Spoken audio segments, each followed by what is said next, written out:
فرمایا جو اللہ اور پچھلے دن پر ایمان لائے اس کو چاہیے کہ وہ کلمہ خیر کہے یا پھر خاموش رہے۔ ان من خیارکم احسنکم اخلاقا، فرمایا تم میں سب سے افضل وہ ہے جو خلق کے اعتبار سے سب سے زیادہ اچھا ہے۔ فضل و شرف کا سبب اچھے اخلاق کا ہونا ہے۔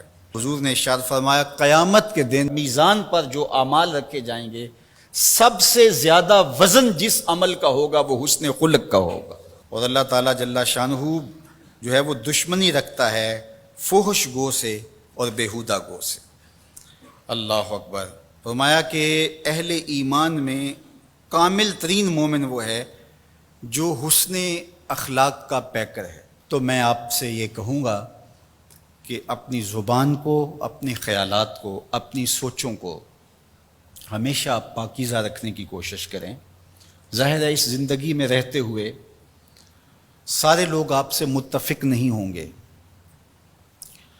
ہر شخص کا آج کے دور میں اپنا اپنا فہم دین ہے، اپنی اپنی تربیت ہے ہر شخص کی، اس کا ایک بیک گراؤنڈ ہے جس میں وہ پلا بڑھا اور جوان ہوا ہے۔ اور بہت سارے لوگوں کا مزاج دین پر غالب آ جاتا ہے، تو طباع کی وجہ سے، بیک گراؤنڈ کی وجہ سے کچھ معروضی حالات ہوتے ہیں، کچھ بعض کا لوگ بیچارے گھریلو ٹینشنوں کا، پریشانی کا شکار ہوتے ہیں، بہت ساری وجوہات ہوتی ہیں، تو پھر وہ آپ سے متفق نہیں ہوتے ہیں۔ تو اس کا مطلب یہ نہیں ہے کہ جو اس کا رویہ اور لہجہ ہے آپ وہ رویہ اور لہجہ اختیار کرنا شروع کر دیں، قطعاً نہیں کریں گے۔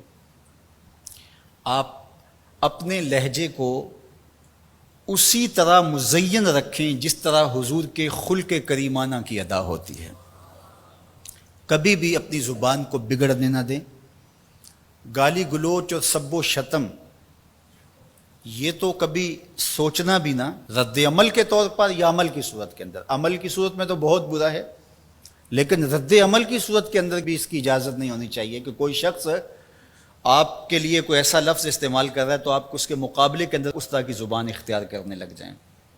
یہ آپ کا دین، آپ کی اخلاقیات، آپ کی تربیت اس کی اجازت نہیں دیتی۔ کسی کی تربیت اگر اجازت دیتی ہو تو ظاہر ہے اس پر تو ہمارا زور نہیں ہے، لیکن آپ کی تربیت، آپ کا جو فہم دین ہے وہ اس کی اجازت نہیں دیتا کہ آپ اپنے رویوں کو، اپنے طرز زندگی کو اس طرح سا لچر اور بازاری بنا لیں، اور آپ کے منہ سے، آپ کے لفظوں سے، آپ کے رویے سے بدبو نکلتی ہو اور آپ نفرت کے سوداگر بن جائیں، سوء ظن، بدگمانی اور نافہمی کی آگ میں جلتے رہیں اور ہر وقت حسد، بغض، کینے اور نفرتوں کے سوداگر رہیں۔ تو میں اپنے محبین سے، مخلصین سے، محبت کرنے والوں سے یہ بات کہوں گا کہ آپ اپنا دہن نہ بگڑنے دیجیے، اپنی زبان نہ بگڑنے دیجیے، اپنے لہجے کو کبھی بدبودار نہ ہونے دیجیے، امت کے اندر تفریق کی بدکاری زندگی بھر نہ کرنا۔